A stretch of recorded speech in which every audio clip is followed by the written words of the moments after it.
let's check what we need to do.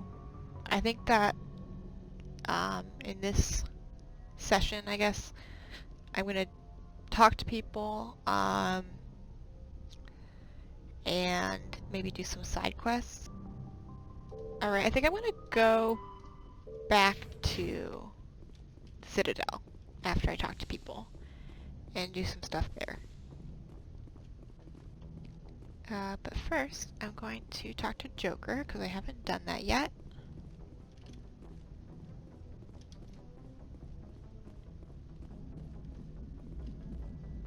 Now I can look outside and stuff.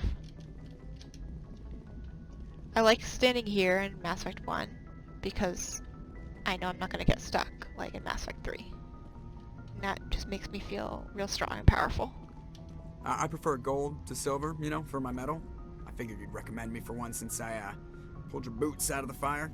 Saving my boots from burning lava is part of your job, Joker. We don't give medals to soldiers for doing their jobs. That figures. Just get me a nice card and a cake. No coconut, though. I hate that crap. Me too, So, Joker. Commander, why don't you tell me why you're really I here? don't like coconut either.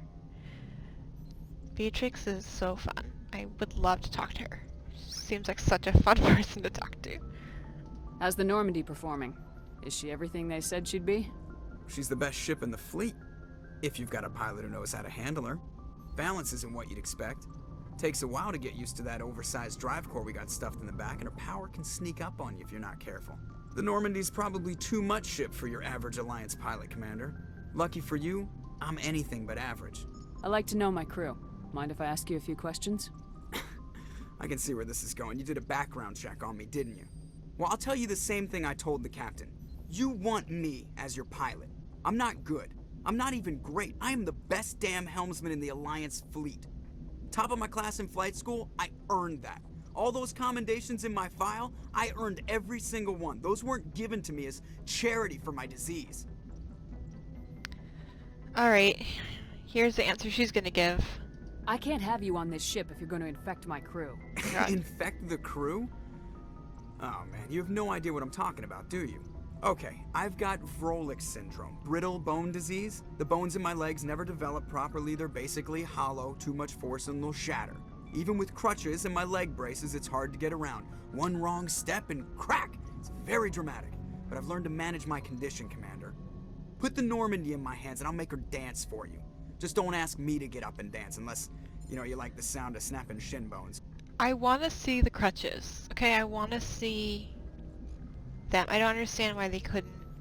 They made James his own custom body. Why can't Joker have one? I want to see the crutches wedged in next to the seat. I want to see him wedged in when he's at the bar in Purgatory. Like, I want to see that. I want to see that, like, part of life. And like, nope, no crutches for us. I need to know more about this Vrolic Syndrome if I'm putting my ship in your hands. My god. Yeah, of course you do. It's an extremely rare condition. Nobody knows exactly what causes it. Genetic, maybe. It's treatable, but there's no cure. They classify my case as moderate to severe. I was born with over a dozen fractures, hip, thighs, ankles. My bones were already breaking in the womb. 100 years ago, I wouldn't have survived past my first year. Lucky for me, modern medical science has turned me into a productive member of society. You're not gonna break a bone trying to fly the ship, are you? I don't fly with my feet, Commander, so I'm fine as long as I'm in this chair. I gotta be real careful when I get up to take a piss, though.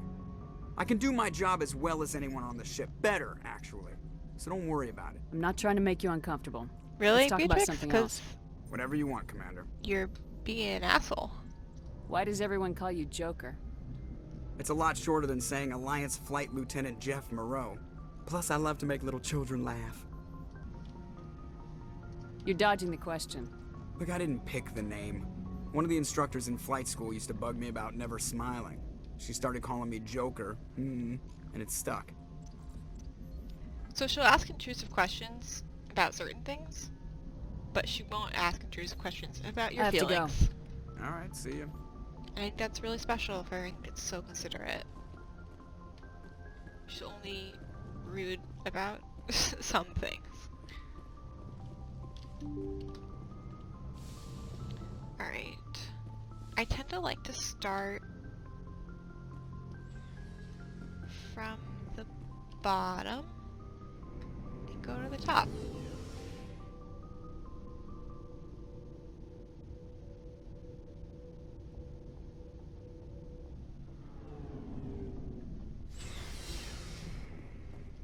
So I'll start. I haven't been to engineering yet anyway.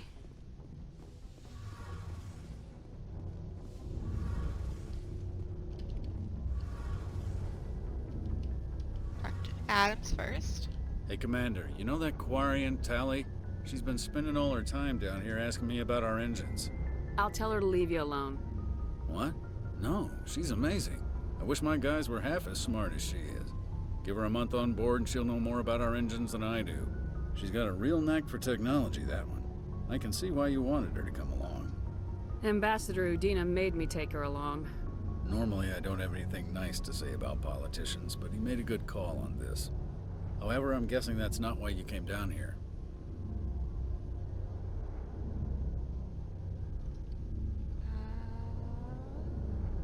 Fill me in on the Ies Stealth System. How does it work exactly? You can't hide a ship out in space. They emit too much heat and radiation. Too easy for sensors to pick them up, unless you find a way to capture those emissions. So our stealth systems trap the energy we give off in storage sinks built into the ship itself. No emissions to give away our location. Eventually the sinks have to be vented. More than a few hours silent running and they overheat. Cook us inside our own hull. There's no way for anyone to detect us? A visual scan can still pick us up. Anyone looking out a window can see us plain as day. But you have to be pretty close to get an actual visual out in space. Most vessels rely on scanners. As long as the stealth systems are engaged, they can't see us. Not unless we accelerate to FTL speeds. Why doesn't it work with faster-than-light travel? Cranking up to FTL blue shifts our emissions, pushes them into frequencies too high to capture in the sinks. As soon as we make the jump, it's like setting off a flare. Sensors can pick up our location whenever we enter or exit FTL flight, but for short-range missions, our stealth systems are amazing, and we've got the only one. They really set that up, and then they don't really use it much, huh? Just like the stealth systems. I mean, in this game, I guess they do, is sending the Normandy after Saren, but afterwards it's kind of like fun fact instead of something important.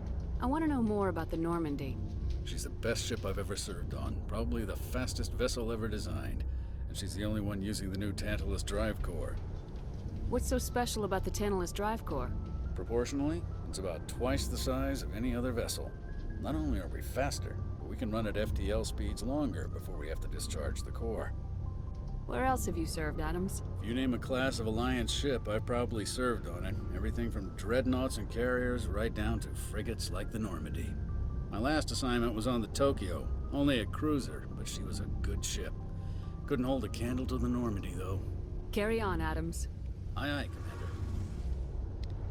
Alright. She likes Adams a lot because he's an engineer, and because he does not join Cerberus in Mass Effect 2. She really respects that about him. Your ship's amazing, Shepard. I've never seen a drive core like this before.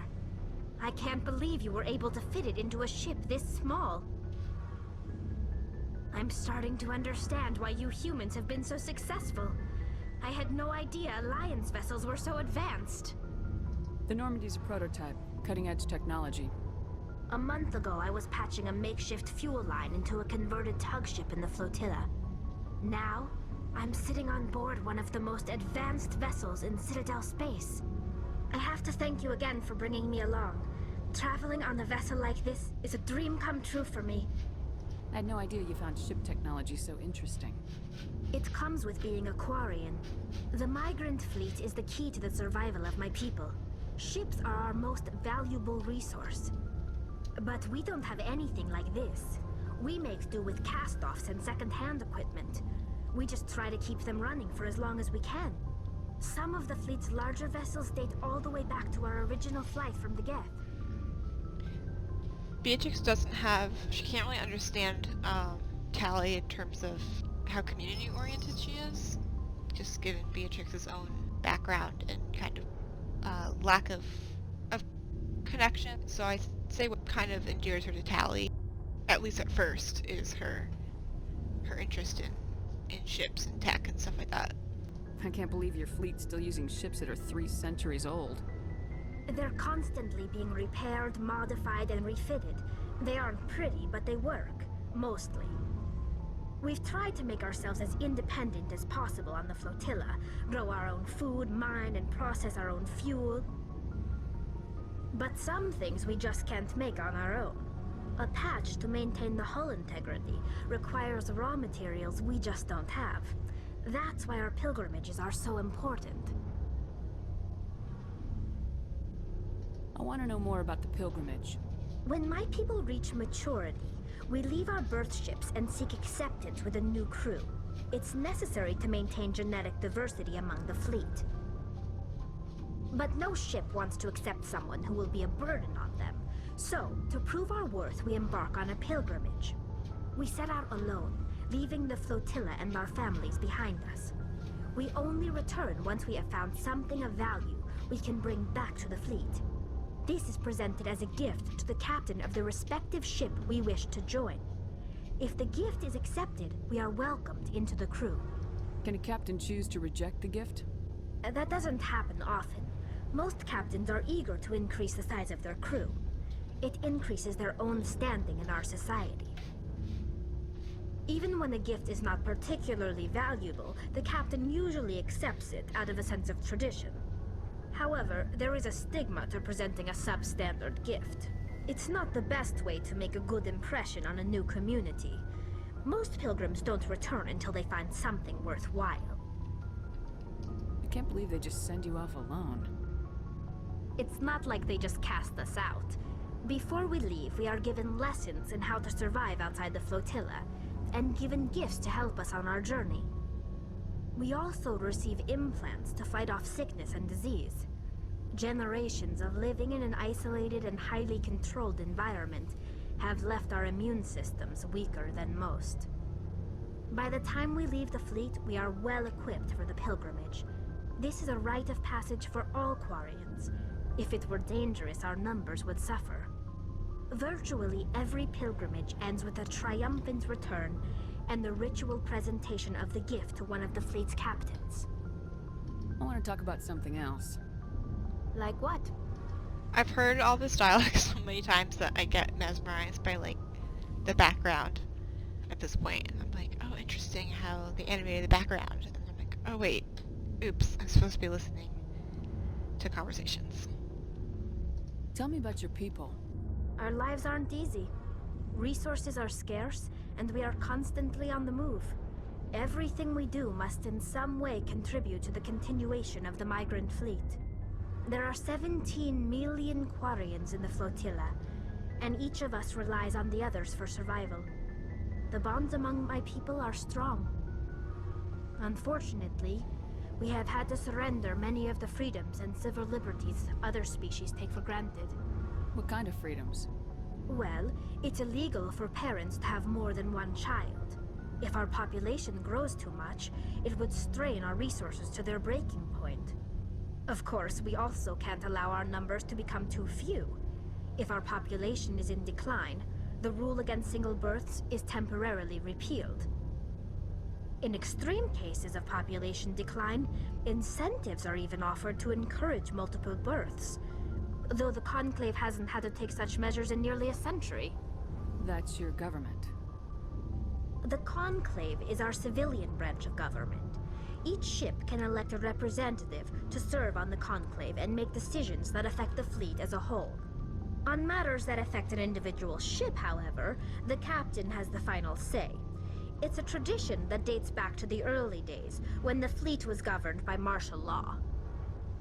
Fortunately, most captains nowadays are smart enough to have an elected council from their crew to give them advice and guidance.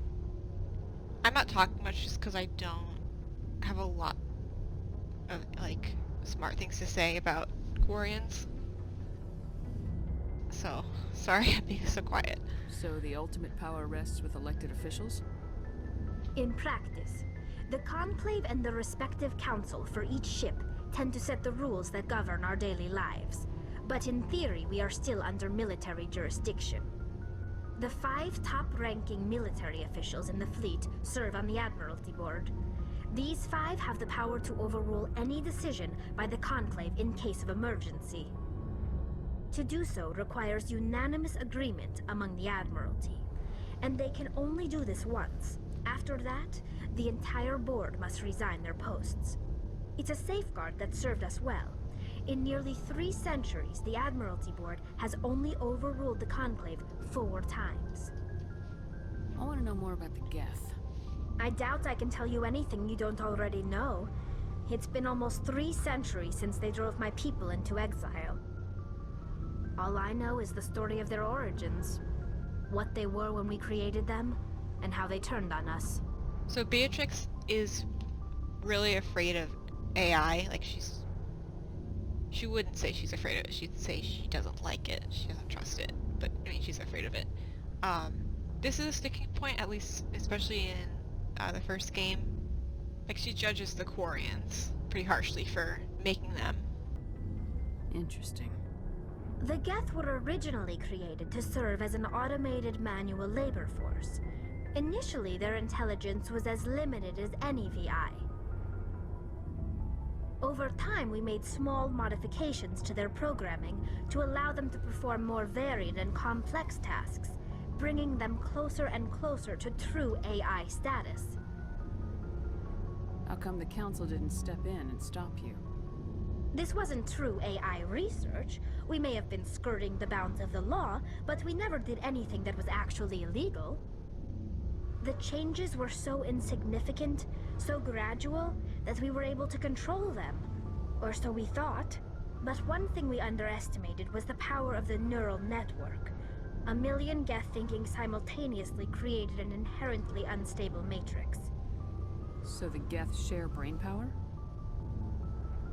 Many of the Geth's logic systems were designed to work in concert with other nearby Geth. Basically, the more of them you have in a group, the smarter they are. So there's some sort of group consciousness? No, nothing like that. They cannot share sensory data or information. Their programming cannot handle that much simultaneous input.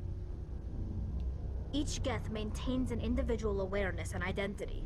The neural network only operates on a process-based level. It's basically the synthetic equivalent of a subconscious. But when they're in close proximity, they can coordinate low-level functional processes, freeing up more capacity for original or independent thought. What made them rebel? As we built more and more Geth, their effective intelligence became more sophisticated, more abstract. One day, a Geth began to ask its Quarian overseer questions about the nature of its existence. Am I alive? Why am I here? What is my purpose? As you can imagine, this caused a near panic among my people. What did you do? It was inevitable the newly sentient Geth would rebel against their situation. We knew they would rise up against us, so we acted first. A general order went out across all Quarian-controlled systems to permanently deactivate all Geth. The Geth responded to this order violently. You're the ones who started the war. The Geth were just fighting for their survival. We had no other choice. The Geth were already on the verge of revolution. By acting quickly, we had a chance to end the war before it began. The hope was that most of the Geth would still be little more than machines, incapable of organized resistance. But they had progressed much further than anyone anticipated. The war was long and bloody. Millions upon millions of Quarians died at their hands.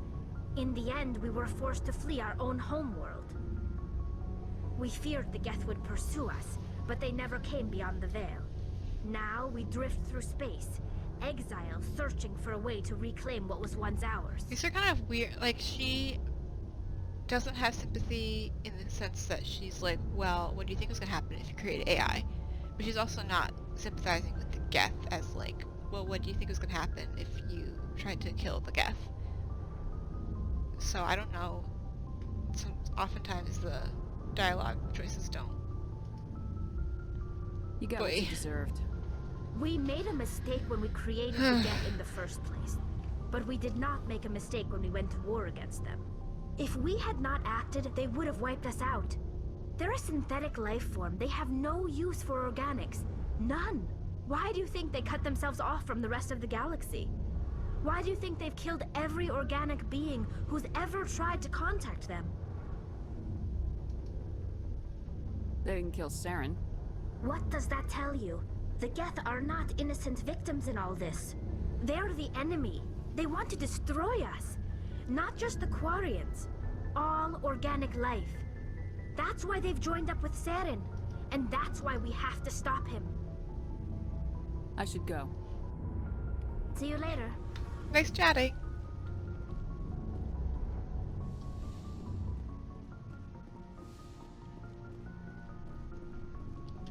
Kind of like that ridiculous thing where Bioware likes to do. It's like these people screwed up about something a long time ago, and now their descendants are suffering, but what they expect. You know, like especially if you sacrifice the Quarians in favor of the Geth, and that's a feeling of they deserve, like, I don't know, it's just like it's like a weird trend that is kind of pretty shitty. Commander, nice work out there. I knew working with the Spectre would be better than life at CSEC. Have you worked with the Spectre before? Well, no, but I know what they're like. Spectres make their own rules. You're free to handle things your way. At CSEC, you're buried by rules. The damn bureaucrats are always Alright, on your time back. to start the Echo Chamber in earnest. Being a Spectre does have its advantages. Exactly my point. If I'm trying to take down a suspect, it shouldn't matter how I do it, as long as I do it. But CSEC wants it done their way. Protocol and procedure come first. I love That's how why Beatrix, she's like pretty against Spectres in the beginning, because she's like, the Council has agents with like tempered power, like that's really dangerous. But as soon as she's a Spectre, she's like, yeah, it's a good idea. Because she's like a Spectre now, so she knows what she's doing, obviously. So you just quit because you didn't like the way they do things? There's more to it than that. It didn't start out bad, but as I rose in ranks, I got saddled with more and more red tape. CSEC's handling of Saren was typical. I just couldn't take it anymore. I hate leaving. And Beatrix hates red tape. You did the right thing. Life's too short to sit around waiting for things to happen. Yeah, you're probably right. Either way, I plan to make the most of this.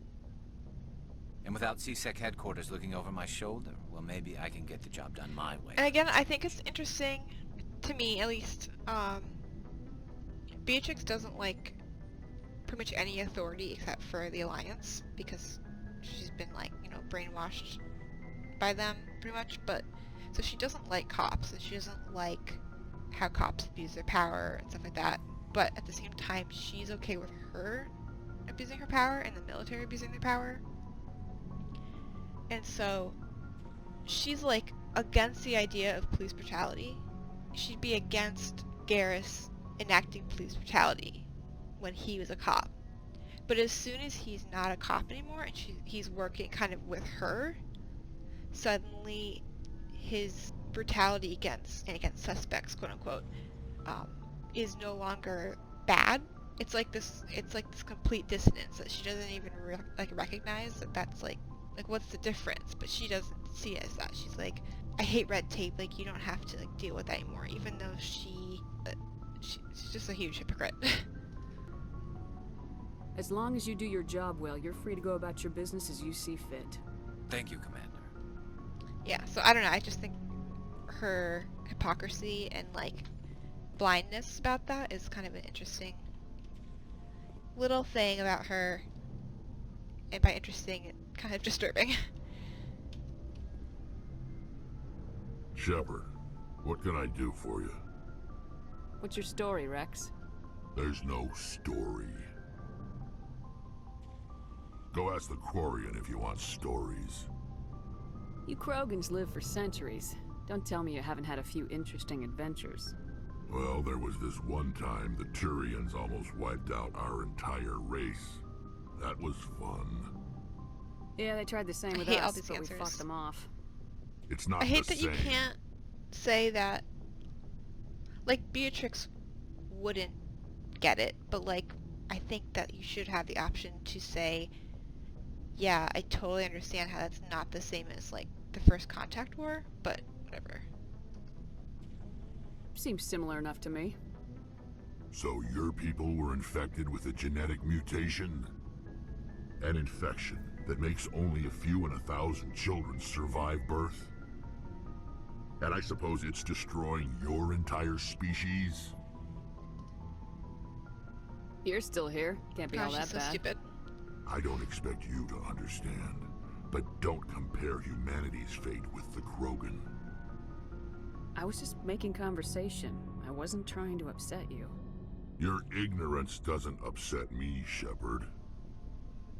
As for the Krogan, I gave up on them long ago. The genophage infected us, but it's not what's killing us. What can you tell me about the genophage?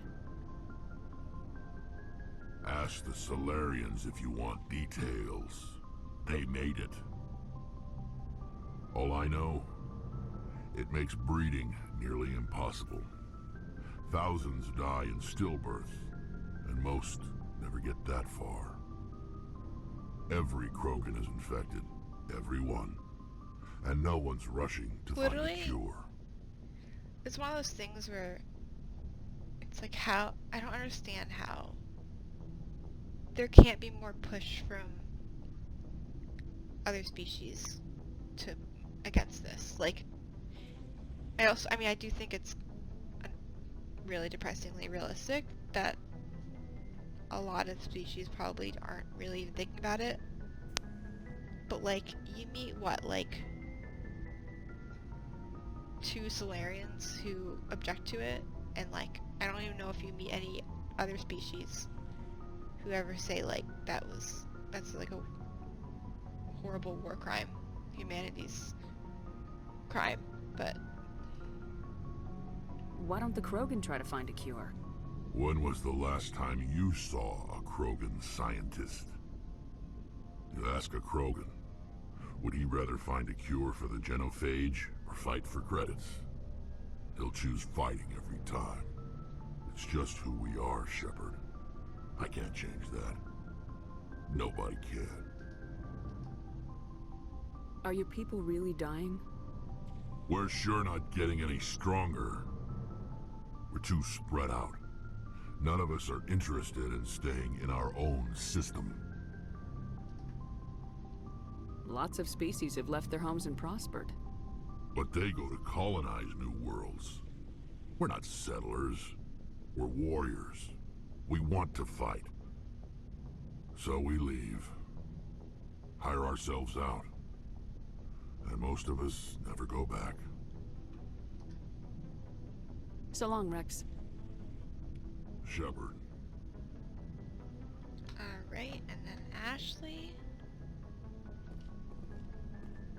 Commander, you have a minute to talk? Is this duty-related, Chief? No, ma'am. Well, maybe. I know things are different aboard the Normandy, but, I'm concerned about the aliens, Vicarian and Rex. With all due respect, Commander, should they have full access to the ship? And this is, again, this is a very weird series of Renegade responses and Paragon responses, where it's like a really good microcosm of how the writing couldn't decide whether they wanted Renegade to be, like, xenophobic, kind of anti-alien, human first, or just really contrary and just getting mad at people, because it keeps going back and forth in this conversation.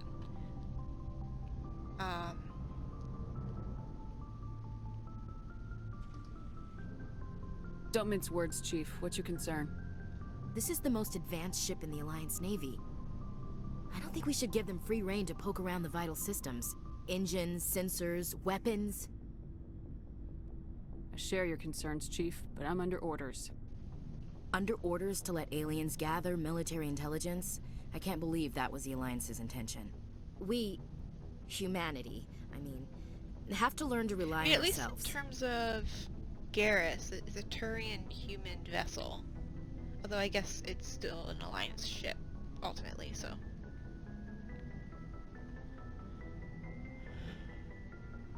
Again, like, see, these are all, you can't agree with her. So it's just, we need allies nicely, or we need allies, shut your mouth. Or in the middle. And Beatrix would agree that we have to rely on ourselves, but there's not an option for that. How do you get from relying on ourselves to mistreating our allies? I don't She mean never we should says mistreat them, either. Commander. I just think we should be prepared to go it without them. As noble as the council members seem now, if their backs are against the wall, they'll abandon See, us. and then here's a human first option. Yeah, the Council's had a grudge against us since the First Contact War. I don't think it's a grudge. I think it's... Look, if you're fighting a bear and the only way for you to survive is to sick your dog on it and run, you'll do it. As much as you love your dog, it isn't human. It's not racism, not really. Members of their species will always be more important to them than humans This is are. something that bothers me when people bring up this as an example of Ashley comparing aliens to animals, because I know she does make that comment on the Citadel, which is a lot more, there's a lot more issues with that comment, but like, in this case, she's comparing, the dog is humanity in that metaphor, so she's not even saying that, and also she's correct when it comes to, in Mass Effect 3, that's what happens. Like obviously, Ashley's got some stuff to work through, but people are not charitable. And again, here we go. 3 options that are the same opinion, but just how harshly you say it. These seem like deeply held beliefs, Williams. What made you think this way? My family's defended the Alliance since it was founded. My father, grandfather, great-grandmother, they all picked up a rifle and swore the oath of service. I guess we just tend to think of Earth's interests as our own. It doesn't sound like you've worked with aliens before. No, ma'am. Mainly I've been groundside, part of the surface garrison forces. I did get a rotation on a space station for training. Every Marine a rifleman, every rifleman ZG certified. That's odd. Your record is spotless and your technical scores are exemplary. You should be serving with the fleet. Anyway, that's why I haven't served with many aliens, Commander. I never knew my family. Grew up an orphan on Earth. Anybody she in would your never say family that. I'd have heard of? Couldn't say, Commander. So why are you out here? Just trying to get away from Earth? You know, because she dished that, I think she's going to say... Earth's seen better days. Lots of pollution, too many people. People are trying to fix it, but... But right now, it's not the best place to be. I guess without a family, you had no She's like, reason to okay, stay. that's my vulnerability for the next 5 years. Thank you.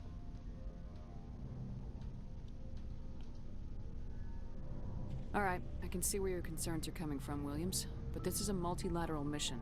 You're gonna have to work with aliens, like it or not. It won't be a problem, Commander. You say jump, I say how high. You tell me to kiss a Turian, I'll ask which cheek.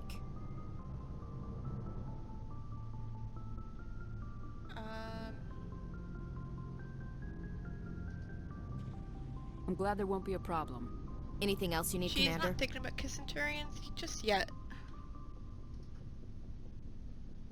What's your opinion of the last mission?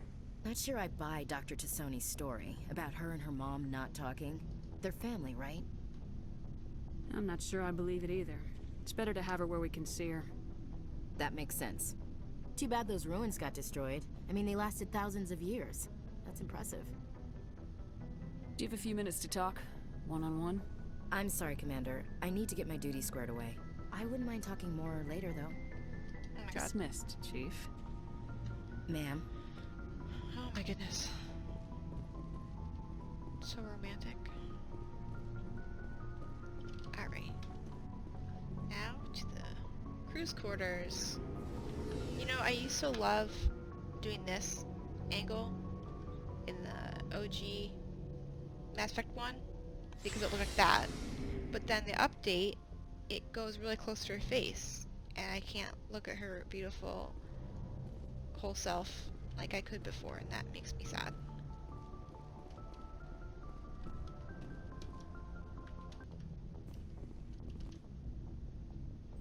I love this animation of her walking slowly to just people. His abs, oh my god. What's on your mind, Lieutenant? Off the record, I think there's something wrong here. This Saren is looking for records on some kind of galactic extinction, but we can't get backup from the Council? Sorry, Commander. There's writing on the wall here, but someone isn't reading it. We've got our orders. Belly aching won't change them. I hear you. It just seems like a group that's been around as long as the Council should see this coming. I mean, it's funny, we finally get out here, and the final frontier was already settled. And the residents don't even seem impressed by the view. Or the dangers. Time for mixed signals. Well, well. You're a romantic. Did you sign on for the dream, Malenko? Secure a man's future in space? Yeah, I read a lot of those books when I was a kid, where the hero goes to space to prove himself worthy of a woman he loves, or, you know, for justice. Maybe I was a romantic in the beginning, but I thought about it after brain camp. Biotic acclimation and temperance training. I'm not looking for the dream. I just want to do some good. See what's out here. Sorry if I got too informal. Protocol wasn't a big focus back in Bot. Tell me about it.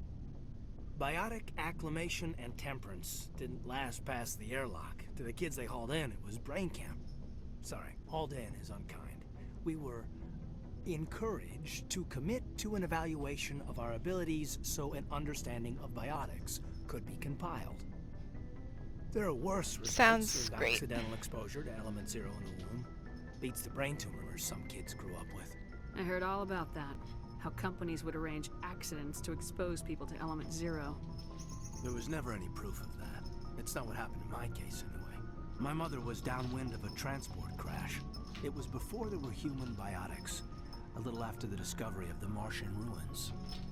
It only gets iffy around 63 when Kinetics was running out of first-gen subjects. Until then, they'd relied on accidentals. Bunch of guys in suits show up at your door after school, and next thing you know, you're out on Jump Zero. You know of any intentional exposures for certain? No one knows. Doesn't mean they didn't happen. As big as the exposures were, it was hard to track down accidentals. It was different then. No one knew the potential, so there wasn't a lot of regulation. Anything Kinetics did was gold. I'm not saying they intentionally detonated drives over our outposts, but in retrospect, they were damn quick on the scene. Yeah. Jump Zero is Gagarin Station, right? What's it like? Yeah, that's the official name. Biggest and farthest facility we had for decades. Right on the termination shock, the outer edge of the solar system. It's where they did all the Goose Chase FTL research before we caught on to using mass effect fields. It was a sterile research platform when I was there. There were other kids in the same boat, right? At least you weren't alone out there. That's true. We did have a little circle that'd get together every night before lights out. We didn't have much to do, though. It was a research platform then, and Kinetics kept Jump Zero off the extranet to prevent leaks. So she wouldn't ask any of these questions, but I need to get to the next line because it just makes me laugh. So I think that she'd probably say this. You were all teenagers. I'm sure you found other ways to occupy the time. I'm not the sort who does that kind of thing, Commander. Not lightly, anyway. There was a girl I spent a lot of time with. We kept our clothes on. Rana. She was from Turkey. Her family was very rich. But she was smart. And charming as hell. Beautiful. But not stuck up about it. Like you, I guess. That's...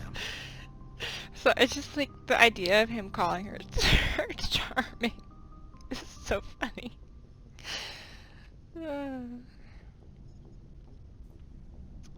Again, she wouldn't ask this, and I feel like, fine, I'll ask it, but... Sounds like she was special to you. She was. Maybe she felt the same, but things never felt together. Training, you know. I'm just not I just want to make sure other dialogue in the future pops up. Jump Zero's a long way from home. What was it like? The grand gateway to humanity looks a lot better in the vids. Anyway, this was God, supposed to be a I casual love meeting how he for a talks. Full session about stuff that happened years ago.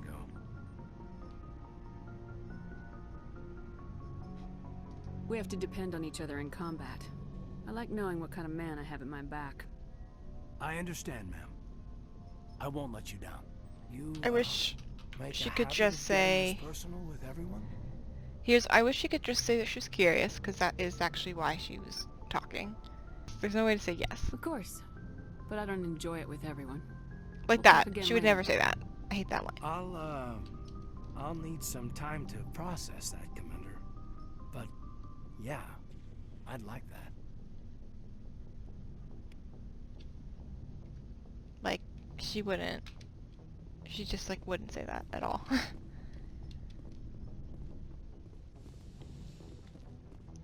Alright, time for Liara.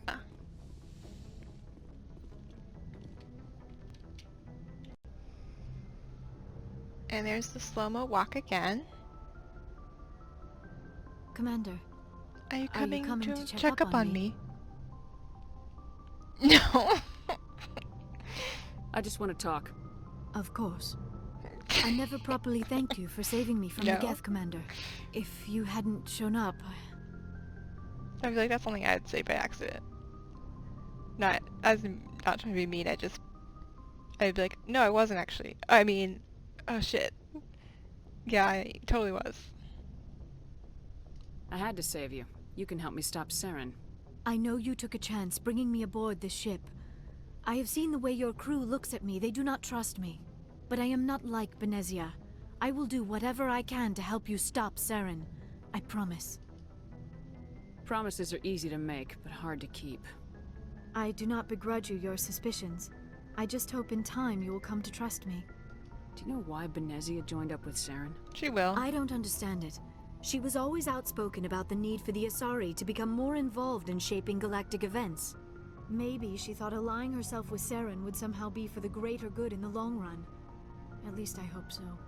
Any chance she's in this for power or personal gain? No, not the Benezia I knew. But I hadn't spoken with my mother in many years. She may have changed. Yeah, so she comes to trust Liara, like, pretty quick, but initially she's a lot more, like, suspicious. I'd like to know more about the Asari. We were the first species to discover the Citadel. We were instrumental in forming the Council, and we always strive to be the voice of peaceful cooperation in galactic disputes. My people believe we are That'd all be part cool of a if they single actually galactic went through with community.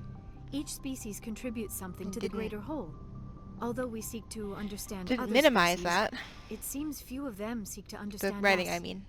The galaxy is filled with rumors and misinformation about my people. What? I don't want to click it. Like what? Most of the inaccuracies are centered around our mating rituals. My species is monogendered. Male and female have no real meaning for us. We still require a partner to reproduce. This second parent, however, may be of any species and any gender. Why would that... I don't understand. Your species can mate with anyone? Mating is not quite the proper term, not as you understand it. Physical contact may or may not be involved, but it is not an essential element of the union. The true connection is mental. Our physiology allows us to meld with other beings. We can touch the very depths of their minds. We explore the genetic memory of their species. We share the most basic elements of their individual and racial identities. We then pass these traits on to our daughters. It is how we learn to grow as a species and how we develop a greater understanding of other races. What happens to your partner after the union? Every relationship is different. Some unions are a single encounter with both parents parting ways afterwards. Others can be more long-term. Sometimes an Asari and her partner will stay together for many decades. You Asari live for 1,000 years. What happens when your partner dies? Few sapient species live as long as my kind. We have learned to take a philosophical approach to our unions. We do not focus on the inevitable loss of our partners. Instead, we enjoy the time we spend with them. And even after they're gone, a part of them lives on in us. The Union is a connection Or that through transcends Cerberus, if you both can time find their and body. space. Do you know who Matriarch Venezia chose as her partner? She rarely spoke of her partner. Though I know my father, if you want to use that term, was another Asari. Venezia never told you her partner's name?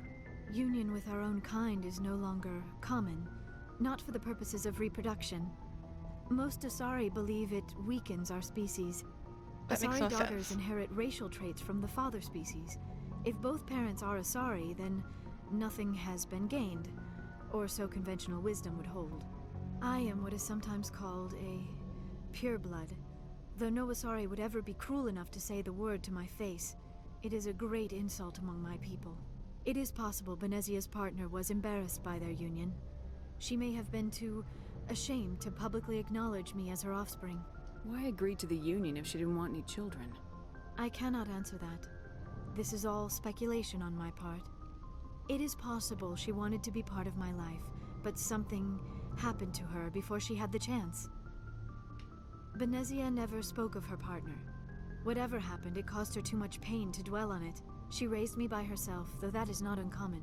Many Asari raise their children alone, particularly if the father species is short-lived. Often the partner will pass on long before the child reaches maturity. I should go. Goodbye, Commander. I get the feeling you want to ask me something, Commander. Yeah, I wanted to be more nosy. Thanks. Tell me about yourself, Liara. Me? I am afraid I am not very interesting, Commander.